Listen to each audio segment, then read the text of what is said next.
Hi friends, welcome to our channel KEAM on fire. നമ്മൾ ക്യുസാറ്റിൻ്റെ PYQs ആണ് ചെയ്യുന്നത്. ഇപ്പോൾ ഹീറ്റ് ആൻഡ് തെർമോഡൈനാമിക്സിൻ്റെ കുറച്ച് പ്രോബ്ലംസ് നമുക്ക് ചെയ്യാം. അപ്പോൾ അത് തുടങ്ങുന്നതിന് മുമ്പ് ജസ്റ്റ് ഞാനൊന്ന് കുറച്ച് ഇക്വേഷൻസ് ഒക്കെ എഴുതി വെച്ചിട്ടുണ്ട്. കാരണം ഡയറക്റ്റ്ലി നമുക്ക് ഇത് ഇച്ചിരി കോംപ്ലിക്കേറ്റഡ് ആയിട്ടുള്ള ടോപ്പിക്കാണ്. ബട്ട് സ്റ്റിൽ നമ്മൾ പഠിച്ചു കഴിഞ്ഞാൽ നമുക്ക് നന്നായി സ്കോർ ചെയ്യാൻ പറ്റുന്ന ഒരു ടോപ്പിക്കുമാണ്. അപ്പോൾ ഇതിൽ നമ്മൾ മെയിനായിട്ട് ഹീറ്റ് ആൻഡ് തെർമോഡൈനാമിക്സിൽ നമുക്കറിയാം specific heat capacity C is equal to എന്താണ്, ഒരു പർട്ടിക്കുലർ Q/M/Δt, അതായത് പർട്ടിക്കുലർ സ്മോൾ സി ആണ്. സ്മോൾ സി നമ്മളൊരു heat required to raise 1 gram of മെറ്റീരിയലിൻ്റെ റേസ് 1 degree സെൻറ്റിഗ്രേഡ് അല്ലെങ്കിൽ 1 Kelvin റേസ് ചെയ്യാൻ വേണ്ടിയിട്ട് എടുക്കുന്ന എനർജി അല്ലെങ്കിൽ ഹീറ്റിനെയാണ് നമ്മൾ എന്ത് പറയുന്നത്, സ്പെസിഫിക് ഹീറ്റ് കപ്പാസിറ്റി SHC എന്ന് പറയുന്നത്. ഇത് തന്നെ ചിലപ്പം അറ്റ് കോൺസ്റ്റൻറ്റ് പ്രഷർ, ചിലപ്പോൾ പ്രഷർ കോൺസ്റ്റൻ്റ് ആക്കിയിട്ടാണ് നമ്മൾ ചിലപ്പോൾ ചെയ്യുക, അല്ലെങ്കിൽ വോളിയം കോൺസ്റ്റൻ്റ് ആക്കുമ്പോൾ തന്നെ പ്രഷർ ഡിവൈഡ് ബൈ ഇത് നമ്പർ ഓഫ് മോൾസ് ആണ്. അപ്പോൾ സോ N∆T ആക്കാം. It is Q at constant pressure, it is constant volume by N∆T. So specific heat capacity എന്ന് പറഞ്ഞാൽ സ്പെസിഫിക് CM അല്ലെങ്കിൽ CV എന്ന് പറയുന്നത് molar specific heat capacity at constant pressure, that is CP. Molar specific heat capacity at constant volume എന്ന് പറയുന്നതാണ് CV. അപ്പോൾ C എന്താണെന്നറിയാം, CP എന്താണെന്നറിയാം, CV എന്നറിയാം. Same thing with constant pressure with constant volume per മോളിനുള്ളതാണത് പറയുന്നത്. സോ ഇതിൻ്റെ ഒരു റേഷ്യോ നമുക്കുണ്ട്. CP/CV എന്ന് പറയുന്നത് നമുക്ക് ഗാമ എന്ന് പറയാം. അതുപോലെ തന്നെ ഡിഗ്രീസ് ഓഫ് ഫ്രീഡവും നിങ്ങൾ ഇതിനകത്തൊന്ന് ജസ്റ്റ് ഞാനൊരു ഇൻട്രൊഡക്ഷൻ പറയാം. CP എന്ന് പറഞ്ഞാൽ എന്താണ്? CP is equal to R എന്ന് പറഞ്ഞാൽ universal gas constant, that is F/2 + 1. CV എന്ന് പറയുന്നത് R × F/2. അപ്പോൾ ഈ ഡിഗ്രീസ് ഓഫ് ഫ്രീഡം എന്ന് പറഞ്ഞു കഴിഞ്ഞാൽ ആക്ച്വലി ഒരു മോളിക്യൂളിന് ലൈക്ക് മോണോ ആറ്റമിക്, അതായത് നമ്മുടെ ആർഗൺ, ഹീലിയം, ആർഗൺ എന്നൊക്കെ പറഞ്ഞിട്ടുള്ള ഒരു സിംഗിൾ ആറ്റം വെച്ചിട്ടുള്ള ഒരു മോളിക്യൂളിൻ്റെ കേസിൽ നമുക്ക് ഇത് ആക്ച്വലി എക്സ് ഡയറക്ഷനിൽ മൂവ് ചെയ്യാൻ പറ്റും. ഈ ഒരു മോളിക്യൂളിന് Y ഡയറക്ഷൻ ട്രാൻസ്ലേഷണൽ മോഷനാണ് എല്ലാ മോളിക്യൂളിനുള്ള എന്തൊക്കെ മോഷനാണ്? ട്രാൻസ്ലേഷണൽ മോഷൻ, ആ ലോഞ്ചിറ്റ്യൂഡൽ മോഷൻ ഉണ്ട്. അതേപോലെ തന്നെ അത് സ്വന്തമായിട്ട് തന്നെ റൊട്ടേഷണൽ മോഷൻ ഉണ്ടാവും. പിന്നെ നമ്മളതിനെ ഹീറ്റ് ചെയ്യുവാണെങ്കിൽ മാത്രം അത് വൈബ്രേറ്റ് ചെയ്യും. ഹീറ്റ് ചെയ്യുമ്പോൾ നമ്മൾ പറഞ്ഞിട്ടില്ലേ, മോളിക്യൂൾ ഒരു ബോട്ടിൽ ഒരു ലിക്വിഡ് മോളിക്യൂൾ ആണെങ്കിലും താഴ്ന്ന് മുകളിലേക്ക് കയറി വരുന്നു. So when we are heating we have got vibration. അപ്പോൾ 3 ടൈപ്പ് ഓഫ് മൂവ്മെൻ്റ് ആണുള്ളത്. എന്താണ്? ട്രാൻസ്ലേഷണൽ മൂവ്മെൻറ്റ്, അതായത് longitudinal movement, then rotational movement, then vibratory movement. അപ്പോൾ ഈ 3 എണ്ണമാണ് നമുക്കൊരു ബോഡിക്ക് അതിനകത്തുള്ളത്. സോ ട്രാൻസ്ലേഷൻ മൂവ്മെൻറ്റിന് വേണ്ടിയിട്ട് എന്താ ചെയ്യുക? X direction, Y direction, Z direction. So 3 ഡയറക്ഷനിലും ഈ പറഞ്ഞ പോലെ മോണോ അറ്റമിക് ആയിട്ടുള്ള മോളിക്യൂൾ എന്ന് പറയുന്നത് അതിന് ഡിഗ്രീസ് ഓഫ് ഫ്രീഡം എന്ന് പറഞ്ഞാൽ ഇതിന് 3 ഡയറക്ഷനിലും ഉണ്ട്. ബട്ട് റൊട്ടേഷണലിൻ്റെ കേസിൽ നമുക്കറിയാം ആ ഒരു മോളിക്യൂളിൻ്റെ വെയിറ്റ് അല്ലെങ്കിൽ മാസ് എന്ന് പറഞ്ഞാൽ it is very very very small അല്ലേ? ആങ്സ്ട്രം 10⁻⁻10 എൻ്റെ ടേംസിലൊക്കെയാണ് ഇതിൻ്റെ വെയിറ്റ് വരിക. So it is very small. അതുകൊണ്ട് നമ്മൾ അതിൻ്റെ ആക്സിസിൽ അല്ലെങ്കിൽ എങ്ങനെയെങ്കിലും റൊട്ടേറ്റ്, സ്ഫിയർ ആണല്ലോ ഷേപ്പ്, അപ്പോൾ അത് റൊട്ടേറ്റ് ചെയ്യുമ്പം its value is very less. So we are not considering that thing. അപ്പോൾ മോണോ ആറ്റമിക്കിൻ്റെ കേസിൽ F4 mono atomic it is 3. And diatomic എന്ന് വെച്ചാൽ ഹൈഡ്രജൻ ഉണ്ടാവാം, ഓക്സിജൻ ഉണ്ടാവാം, 2 ഓക്സിജൻ ആറ്റം ഇങ്ങനെ കണക്ട് ചെയ്യുന്നത്. There also our translational motion ഉണ്ടാവും 3 ഡയറക്ഷനിൽ. ബട്ട് റൊട്ടേഷണൽ മോഷൻ എന്തൊക്കെ ഉണ്ടാവും? Y ഡയറക്ഷൻ, Z ഡയറക്ഷനിൽ റൊട്ടേഷണൽ മോഷൻ നമ്മൾ എടുക്കുന്നുണ്ട്. ബട്ട് അതിൻ്റെ ഓൺ ആക്സിസിൽ here also it is the values very less. അതുകൊണ്ട് നമ്മൾ അതിനെ ഡയാറ്റോമിക്കിൻ്റെ കേസിൽ ഫോർ ഡയാറ്റോമിക് ഇറ്റ് ഈസ് എന്താണ് 5 ആയിട്ട് എടുക്കുന്നത്. അതായത് 3 നമ്മുടെ ട്രാൻസ്ലേഷണൽ മോഷൻ, 2 എന്ന് പറഞ്ഞാൽ റൊട്ടേഷണൽ മോഷൻ. ഇനി ഇതേമാതിരി തന്നെ മൾട്ടി ആറ്റോമിക് അല്ലെങ്കിൽ ട്രയാറ്റോമിക് അല്ലെങ്കിൽ മൾട്ടി ആറ്റോമിക്കിൻ്റെ കേസിലും എന്താണ് സംഭവിക്കുന്നത്? മൾട്ടി ആറ്റോമിക്കിൻ്റെ കേസിൽ ലീനിയർ ഉണ്ട്, നോൺ ലീനിയർ ഉണ്ട്. ലീനിയർ എന്ന് പറഞ്ഞാൽ നമ്മൾ കാർബൺ ഡയോക്സൈഡ് അത് ലീനിയർ ആയിട്ടാണ് ഇരിക്കുന്നത്. അതിൻ്റെ പൊസിഷൻ ലീനിയർ ആയതുകൊണ്ട് നമ്മൾ we are considering 3 translational 2 rotation. കാരണം അതിൻ്റെ തന്നെ on axis we are not considering. But non linear most of the കേസസിൽ ട്രയാക്സിയൽ അല്ലെങ്കിൽ ട്രയാറ്റോമിക് അല്ലെങ്കിൽ മൾട്ടി ആറ്റമിക് എന്ന് പറയുമ്പോൾ we are considering it as only non linear ആണ്. അതായത് നൈട്രജൻ ഡയോക്സൈഡ് അല്ലെങ്കിൽ സൾഫർ ഡയോക്സൈഡ് ഇതൊക്കെ ആക്ച്വലി സെയിം ലൈനിലല്ല വരുന്നത്. So in that case we are taking 3 + 3 6. So എങ്ങാനും വൈബ്രേറ്ററി മോഷൻ ചോദിക്കുവാണെങ്കിൽ വളരെയേറെ ഹീറ്റ് നമ്മൾ സിസ്റ്റത്തിലേക്ക് കൊടുക്കുമ്പോഴാണ് we are getting that freedom, degrees of freedom, vibration motion. അപ്പോൾ അങ്ങനെയാകുമ്പം ഹിയർ വി ആർ ഗെറ്റിംഗ് എന്താണ് നമ്മൾ കുറച്ചുകൂടെ ത്രീ എല്ലായിടത്തും ആഡ് ചെയ്യണം. ഇതിൻ്റെ കേസിൽ നമുക്ക് 2 ഉള്ളൂ, എന്താ മോണോ ആറ്റമിക്കിൻ്റെ കേസിൽ. സോ അതൊന്ന് ഓർത്താൽ മതി. നോർമൽ അതും കൂടെ എഴുതാം. Degrees of freedom for mono ആറ്റോമിക്കിൻ്റെ കേസിൽ degrees of freedom is 3 and diatomic കേസിൽ degrees of freedom is 5 and multi atomic അല്ലെങ്കിൽ പോളി ആറ്റോമിക് അല്ലെങ്കിൽ ട്രൈ ആറ്റോമിക് എന്നൊക്കെ പറയുവാണെങ്കിൽ ഇറ്റ് ബിക്കംസ് മൾട്ടി കേട്ടോ, മൾട്ടി ട്രൈ എന്ന് എഴുതാം. ട്രൈ ആറ്റോമിക് കേസിൽ ഡിഗ്രീസ് ഓഫ് ഫ്രീഡം ഈസ് ഇതെന്താണ് വൈബ്രേറ്ററി മോഷൻ ഇല്ലാത്തതിന് ഡിഗ്രീസ് ഓഫ് ഫ്രീഡം ആണ്. So that also you need to remember.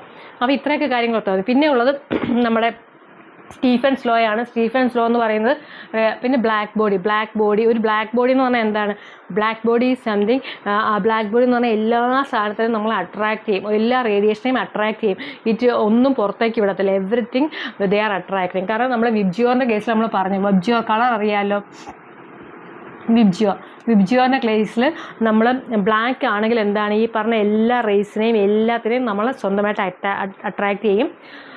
അതുപോലെ തന്നെ എന്ത് സംഭവിക്കും? കംപ്ലീറ്റ്ലി വൈറ്റ് ആണെങ്കിൽ it will not absorb anything. Only എല്ലാത്തിനും റിഫ്ലക്റ്റ് ചെയ്യുമ്പോഴാണ് നമുക്ക് അതിനെ വൈറ്റ് കളറായിട്ട് കാണുന്നത്. സോ ബ്ലാക്ക് ബോഡിയുടെ കേസിൽ വേറൊരു കേസുണ്ട്. അതിൻ്റെ കേസ് ഓഫ് ബ്ലാക്ക് ബോഡിയാണ് ഈ എമിഷൻ എന്ന് പറയുന്നത്. It is sigma A × T to the power 4. അതായത് ടെമ്പറേച്ചർ ടു ദ പവർ 4 ആയിട്ടാണ്. ഇനി ബ്ലാക്ക് ബോഡിയുടെ കേസിൽ തന്നെ വളരെ ഹൈ ടെമ്പറേച്ചർ, ഒരു പർട്ടിക്കുലർ ടെമ്പറേച്ചർ, വളരെ ഹൈ ടെമ്പറേച്ചറിൽ ഈ ബ്ലാക്ക് ബോഡിനെ നമ്മൾ ഹീറ്റ് ചെയ്യുവാണെങ്കിൽ എന്ത് സംഭവിക്കും? അതിൻ്റെ കംപ്ലീറ്റ് സാധനങ്ങൾ അത് പുറത്തേക്ക് റേഡിയേറ്റ് ചെയ്യാൻ തുടങ്ങും. സോ അതാണ് സണ്ണിൻ്റെ കേസിലൊക്കെ. സണ്ണും സ്റ്റാർസും ഒക്കെ ലൈറ്റ് ആകുന്നത് അത് ആ പർട്ടിക്കുലർ ഹൈ ടെമ്പറേച്ചർ വരുമ്പോഴത്തേക്കും it will emit all the radiations. ആ റേഡിയേഷൻസ് ആണ് എന്ത് പറയുന്നത്? ആ റേഡിയേഷൻ ദാറ്റ് ഈസ് Q. ആ Q is directly depending on T to the power 4. അത് വെച്ചിട്ട് പ്രോബ്ലംസ് വരുന്നുണ്ട്. അതിനെ തന്നെയാണ് എമിഷൻ എന്ന് പറയുന്നത്.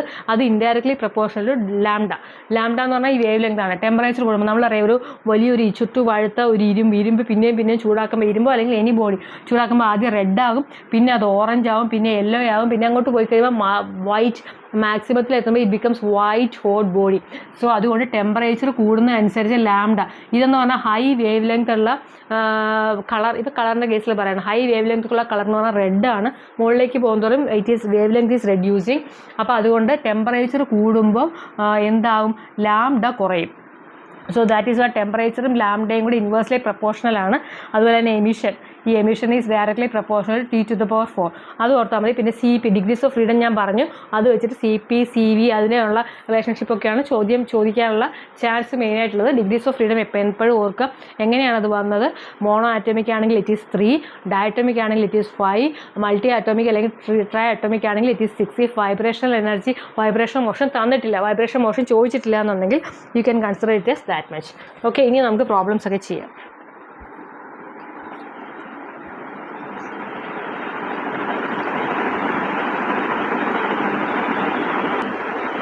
ഫസ്റ്റ് ക്വസ്റ്റ്യൻ നോക്കാം. The ratio of specific heat CP by CV is equal to gamma in terms of degrees of freedom is given by. അപ്പോൾ CP by CV gamma എന്നറിയാം, പക്ഷേ that in terms of degrees of freedom ആണ് നമ്മളോട് ചോദിച്ചേക്കുന്നത്. So we know that CP is equal to R universal gas constant into F/2 + 1. അത് ഓർത്ത് വയ്ക്കുക. CP അതായത് ABCDയുടെ ആദ്യം FP ആയതുകൊണ്ട് ഒരു +1 കൂടെ ആഡ് ചെയ്യുമെന്ന് വിചാരിച്ചാൽ മതി. CV is equal to R × F/2. Okay, CP വരുമ്പം R × F/2 + 1 ആകും. CV വരുമ്പോൾ it is only R × F/2. ഇനി ഇതിൻ്റെ കോമ്പിനേഷൻ നമുക്ക് കണ്ടുപിടിക്കാമല്ലോ. Just they are asking CP by CV R × F/2 + 1 divided by F/2. R × F/2. R cancel ചെയ്യാം. ഇതിനെ നമ്മൾ ഡിവൈഡ് ചെയ്യുമ്പോൾ എന്താ? First time divide by F/2 by F/2 by F/2 plus 1 by F/2. എങ്ങനെ എഴുതാം? 1 + 1 by F/2. So തിരിച്ചെഴുതാമല്ലോ. 1 + 1 by F/2 നമുക്ക് എങ്ങനെ എഴുതാം? 2 by F. So CP by CV is equal to 1 + 2 by F. So answer is option B. Simple. So just you need to remember the value of CP. What is the value of CV? CP is equal to R × F/2 + 1. CV is equal to R × F/2. ഇത് ഓർത്ത് വയ്ക്കുക. ഇത് വെച്ചിട്ട് മറിച്ചും തിരിച്ചു നോക്കുക. Problems വരാൻ chance ഉണ്ട്. They are asking what is F. എഫിൻ്റെ വാല്യൂ വെച്ചിട്ടും തരാം. Next question. According to Stefan's law, the total radiant energy emitted per second per unit surface area of a black body നമ്മൾ പറഞ്ഞ എന്താണ്, കംപ്ലീറ്റ് സാധനത്തിനെ absorb ചെയ്യും. അപ്പോൾ ഇത് കംപ്ലീറ്റ് അബ്സോർബ് ചെയ്യും, but at the same time very high ടെമ്പറേച്ചറിൽ എന്ത് ചെയ്യും, ഇത് കംപ്ലീറ്റ് എമിഷൻ ചെയ്യും. അപ്പോൾ അതുകൊണ്ട് ഇതിൻ്റെ അബ്സോർപ്റ്റീവ് പവർ എന്ന് പറഞ്ഞാൽ total energy it is given incident on the body divided by total energy radiated by incident. അതെന്ന് പറയുന്നത് ഇതിൻ്റെ കേസിൽ 1 ആണ് കേട്ടോ അബ്സോർബൻറ്റ്. അത് ഞാൻ പറഞ്ഞതേ ഉള്ളൂ. സോ ബ്ലാക്ക് ബോഡി എന്ന് പറഞ്ഞാൽ നോർമൽ കേസിൽ അത് ഒട്ടും പുറത്തേക്ക് ഒന്നും വിടത്തില്ല, everything they will absorb, but very high ടെമ്പറേച്ചറിൽ അത് ഹീറ്റ് ചെയ്ത് കഴിഞ്ഞാൽ ഇറ്റ് സ്റ്റാർട്ട്സ് റേഡിയേറ്റിംഗ്. അപ്പോൾ അങ്ങനെ റേഡിയേറ്റ് ചെയ്യുന്ന കേസിൽ സ്റ്റീഫൻസ് ലോ എന്ന് പറയുന്നത് എന്താണ്, Stefan's law is this one, Stefan Boltzmann law or Stefan's law എന്ന് പറഞ്ഞു കഴിഞ്ഞാൽ, സ്റ്റീഫൻസ് ലോ എന്ന് പറഞ്ഞാൽ ആ radiating energy is equal to sigma into A into T to the power into T to the power 4. അപ്പോൾ ഇതാണ് equation. ഈ ഇക്വേഷനിൽ അവരെന്താ ചോദിച്ചേക്കുന്നത്, per second this is constant ആണ്, per second per unit area. So Q/AT ആണ് പറയുന്നത്. Q/AT എന്ന് പറഞ്ഞാൽ അവർ എമിഷൻ എന്ന് പറഞ്ഞാൽ Q/AT it is actually proportional to എന്താണ്, T to the power 4 ആണ് അല്ലേ. ഇതാണ് ഇക്വേഷൻ. സോ T⁴ ആണ്, ഈ emission is directly proportional to T⁴.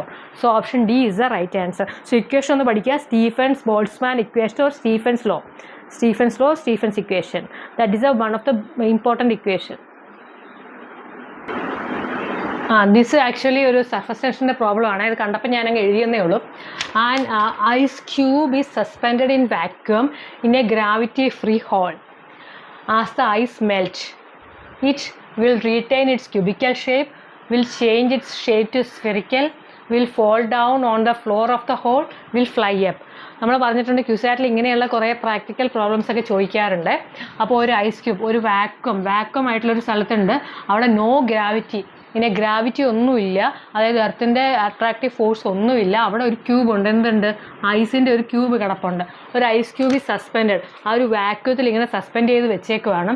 So what will happen to it, അത് ഐസ് മെൽറ്റ് ചെയ്ത് കഴിയുമ്പോൾ എന്ത് സംഭവിക്കും?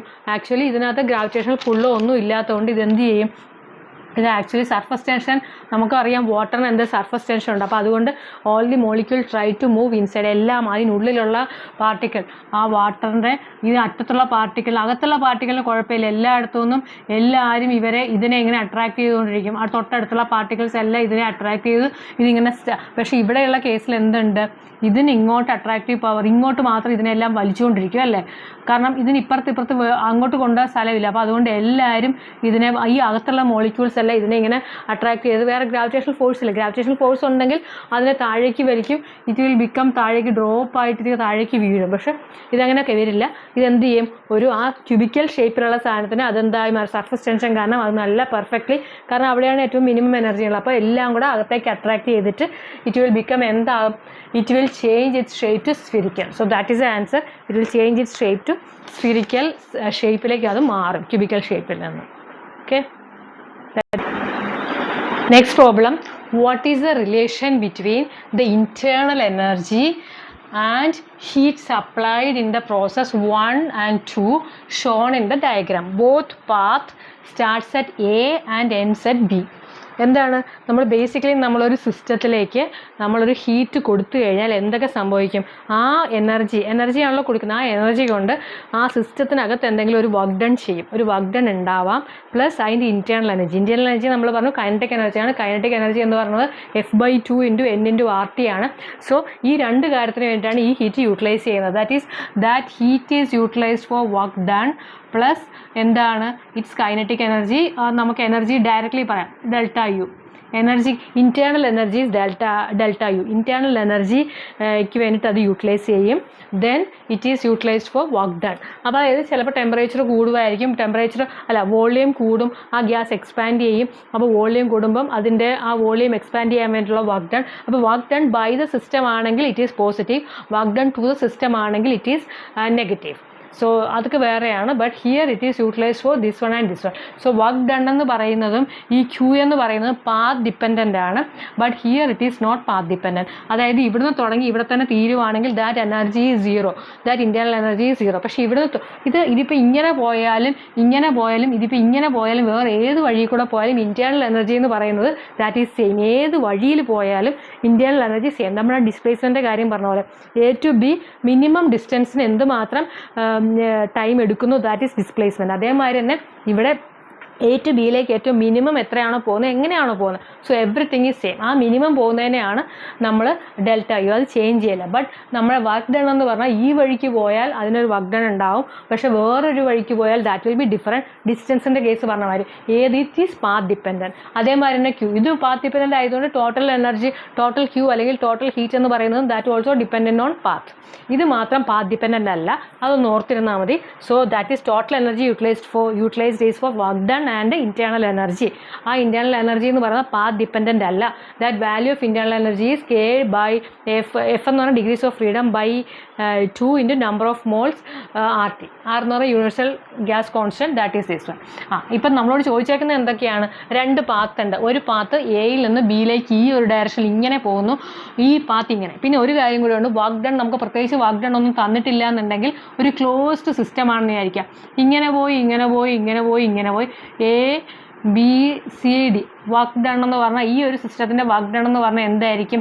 Here it is here it is volume, here it is pressure. Actually work done എന്ന് പറഞ്ഞാൽ integral of P D V ആണ്. Integral of pressure into, അതായത് P delta V, pressure into delta V is the actually work done, pressure into delta V. So ഇവിടുത്തെ കേസിൽ നമ്മൾ എന്താ പറയുന്നത്? ഇവിടെ ഇങ്ങനെ ഒരു ക്ലോസ്ഡ് സിസ്റ്റം ആണെങ്കിൽ ഇതിൻ്റെ വർക്ക് ഡൺ എന്ന് പറഞ്ഞു കഴിഞ്ഞാൽ വർക്ക് ഡൺ ഈക്വൽ ടു നമുക്കറിയാമല്ലോ ഈ ചേഞ്ച് ഇൻ പ്രഷറിൻ്റെ വർക്ക് ഡൺ എന്ന് പറഞ്ഞാൽ ഇതിൻ്റെ ഏരിയ ഓഫ് സ്ക്വയറോ റെക്ടാങ്കിളോ, ഇപ്പോൾ ചിലപ്പോൾ ട്രയാങ്കിൾ ആയിരിക്കാം, സോ ചിലപ്പോൾ സ്ഫിയർ ആയിരിക്കാം, what ever may be the case. ആ ഒരു ക്ലോസ്ഡ് സിസ്റ്റം ആരും ശ്രദ്ധിച്ചോണം. ഇങ്ങനെ ക്ലോസ് ഇവിടെ നിന്ന് തുടങ്ങി ഇവിടെ തന്നെ തീർന്ന ഒരു ക്ലോസ്ഡ് സിസ്റ്റം ആണെങ്കിൽ അതിൻ്റെ വർക്ക് ഡൺ എന്ന് പറഞ്ഞാൽ ഏരിയ ഓഫ് ആ ക്ലോസ്ഡ് സിസ്റ്റത്തിൻ്റെ ഏരിയ ആയിരിക്കും. ബട്ട് ചില കേസിൽ അങ്ങനെ ഉണ്ടാവില്ല. ചില കേസിൽ എന്ത് വരും? ചില കേസിൽ ആക്ച്വലി ഇതേവിൻ്റെ കേസ് പറഞ്ഞ മാതിരി ഇങ്ങനെ വന്ന് ഇങ്ങനെയുള്ള കേസായിരിക്കും. സോ ഇൻ ദാറ്റ് കേസ് ഇങ്ങനെ പോയി ഇങ്ങനെ ഉണ്ടാവും, ഇങ്ങനെ ആയിരിക്കും, ക്ലോസ്ഡ് ആയിരിക്കത്തില്ല. ഇതും ഇതുപോലെ ക്ലോസ്ഡ് ആയിരിക്കണമെന്നില്ല. ക്ലോസ്ഡ് അല്ലാത്ത സിസ്റ്റം എന്ന് പറഞ്ഞാൽ ഇതൊരു പാത്താണ്, ദിസ് ഈസ് പാത്ത് 1. ഈ പാത്ത് 1ൻ്റെ വർക്ക് ഡൺ എന്ന് പറഞ്ഞു കഴിഞ്ഞാൽ എന്തായിരിക്കും എന്നറിയോ? ഈ കംപ്ലീറ്റ് സാധനം ഈ വി ഫുള്ളായിട്ട് എടുക്കണം. പാത്ത് 1ൻ്റെ വർക്ക് ഡൺ ഇത്രയാണ്. ക്ലോസ്ഡ് അല്ല എന്നുണ്ടെങ്കിൽ ബോട്ടം വരെ എടുക്കണം. പാത്ത് 2ൻ്റെ വരുന്നത് എന്തായിരിക്കും? പാത്ത് 2ൻ്റെ വരുന്നത് ഇത്രയായിരിക്കും. ഇതാണ് പാത്ത് 2 എന്ന് വിചാരിക്കാം. പാത്ത് 2ൻ്റെ ഇത്രയുമായിരിക്കും. പാത്ത് 3ൻ്റെ വരുന്നത് ഇത്രയുമായിരിക്കും. അതായത് ഇങ്ങനെ ഒരു കർവ് ഉണ്ടെങ്കിൽ ആ കർവിൻ്റെ ഫുൾ സാധനങ്ങൾ എന്ത് വരും? അത് ക്ലോസ്ഡ് അല്ല എന്നുണ്ടെങ്കിൽ വർക്ക് ഡൺ വരും. ആ ഒരു കാര്യം ശ്രദ്ധിച്ചാൽ മതി. So work done by the system, work done for the system, by the system to the system ഒക്കെ ഉണ്ട്. ബൈ ദ ഗ്യാസ് ആണെങ്കിൽ ഇറ്റ് ഈസ് പോസിറ്റീവ്, അതുപോലെ ക്ലോക്ക് വൈസ് ആണെങ്കിൽ പോസിറ്റീവ്, അങ്ങനെയൊക്കെയാണ് നമ്മുടെ ടേംസ് വരുന്നത്. Okay, let us continue with this problem. മനസ്സിലായെന്ന് വിചാരിക്കുന്നു. സോ ഹിയർ എന്താണ് നമ്മളോട് ചോദിച്ചേക്കുന്നത്? ഇന്റേണൽ എനർജി ഹീറ്റ് സപ്ലൈ ഉണ്ട്, 2 പ്രോസസ്സാണ്. സോ നമുക്കറിയാം എന്താണ് യു. ഇന്റേണൽ എനർജി എന്ന് പറയുന്നത് പാത്ത് 1 ആയാലും പാത്ത് 2 ആയാലും സെയിം ആയിരിക്കും. So internal energy for path 1 and path 2 are same അല്ലേ? പക്ഷെ വർക്ക് ഡൺ എന്താണ്? വർക്ക് ഡൺ എന്ന് പറയുന്നത് വർക്ക് ഡൺ ഈസ് പാത്ത് 1ന് ഒരു വർക്ക് ഡൺ ഉണ്ടായിരിക്കും, പാത്ത് 2ന് വേറൊരു ഡിഫറെൻറ്റ് വർക്ക് ഡൺ ആയിരിക്കും. So work done 2, work done 1 ഇത് ഡിഫറെൻ്റ് ആയിരിക്കും. സോ അതിലേതായിരിക്കും കൂടുതൽ? കാരണം ഇതിൻ്റെ വർക്ക് ഡൺ എന്ന് പറഞ്ഞാൽ ഇത്രയും ഏരിയയാണ്. പാത്ത് 1ൻ്റെ വർക്ക് ഡൺ ഇത്രയും ഉണ്ട്. പാത്ത് 2ൻ്റെ വർക്ക് ഡൺ എന്ന് പറഞ്ഞാൽ പാത്ത് 2ന് താഴെയുള്ള ഏരിയയാണ്. സോ ഓഫ് കോഴ്സ് എന്താണ് പാത്ത് 1ൻ്റെ work done of path 1 is more than work done of path 2. നമ്മൾ വർക്ക് ഡൺ അല്ലേ ചോദിച്ചേക്കുന്നത്? Q we know that Q എന്ന് പറയുന്നത് work done plus delta U ആണ്. അപ്പോൾ ഫസ്റ്റ് 1ൻ്റെ കേസിൽ Q1 എന്ന് പറയുന്നത് എന്താ? Work done of 1 plus delta U. Delta U മാറ്റമില്ല. Q2 എന്ന് പറയുന്നത് work done of 2 plus delta U. അപ്പോൾ നമുക്ക് യു സെയിം ആണ്. യു സെയിം ആകുമ്പം ഇത് 2 ഓപ്ഷൻ കളയാം, ഈ 2 ഓപ്ഷനിൽ നോക്കാം. Q1 Q2 സെയിം അല്ല, കാരണം ഇവിടുത്തെ വർക്ക് ഡൺ കൂടുതലാണ്, ഇവിടുത്തെ വർക്ക് ഡൺ കുറവാണ്. ഇവിടെ ആകുമ്പോൾ ഇത്രയും ഏരിയ വർക്ക് ഡണ്ണിലുണ്ട്. ഈ കർവിന് താഴെയുള്ള ഫുൾ ഏരിയയും വർക്ക് ഡൺ ഉണ്ട്. 2ൻ്റെ കേസിൽ ഇത്രയേ ഉള്ളൂ, ഇത്രയും ഭാഗം ഇല്ലല്ലോ. So Q1 is more than Q2. So നിങ്ങൾക്ക് മനസ്സിലായെന്ന് വിചാരിക്കുന്നു. This option is also wrong. So എപ്പോഴും നമ്മുടെ ഇൻറ്റേർണൽ എനർജി പാത്ത് ഡിപ്പെൻഡൻ്റ് അല്ല, അത് എപ്പോഴും സെയിം ആയിരിക്കും. But in the case of work done എന്ന് പറയുന്നത് it is different, it based on പാത്തിനെ ഡിപ്പെൻഡ് ചെയ്യും. അതുകൊണ്ട് Q എന്ന് പറയുന്നത് ഇൻറ്റേർണൽ എനർജിയും വർക്ക് ഡണ്ണും കൂടെ ആഡ് ചെയ്യുന്നതാണ്. അതുകൊണ്ട് Q is also dependent on path. ചിലപ്പോൾ ഇത് തിയറി ആയിട്ടും ചോദിക്കാം, അതുകൊണ്ടാണ് ഞാൻ ഇത്രയും എക്സ്പ്ലെയിൻ ചെയ്ത് പറഞ്ഞത്. സോ നിങ്ങൾക്ക് മനസ്സിലായെന്ന് കരുതുന്നു. Okay, next question. A piece of iron is heated in a flame. It first becomes reddish, then yellow, and finally turns to white hot. The correct explanation for the above observation is possible by using. അപ്പോൾ കുറേ equations ഒക്കെ തന്നിട്ടുണ്ട്. അതായത് എന്താണ് പറയുന്നത്, ഒരു ഇരുമ്പ് അല്ലേ, ഒരു ഇരുമ്പ് ചൂടാക്കുമ്പം ആദ്യം അത് എന്തായി മാറുന്നു, നല്ല ഹോട്ട് റെഡ് ആവും. ദെൻ ഇറ്റ് ബിക്കംസ് യെല്ലോ, അതിൻ്റെ കളറാണ് ഹോട്ട് യെല്ലോ. പിന്നെ ടെമ്പറേച്ചർ കൂട്ടിക്കഴിയുമ്പോൾ എന്താവും, വൈറ്റ്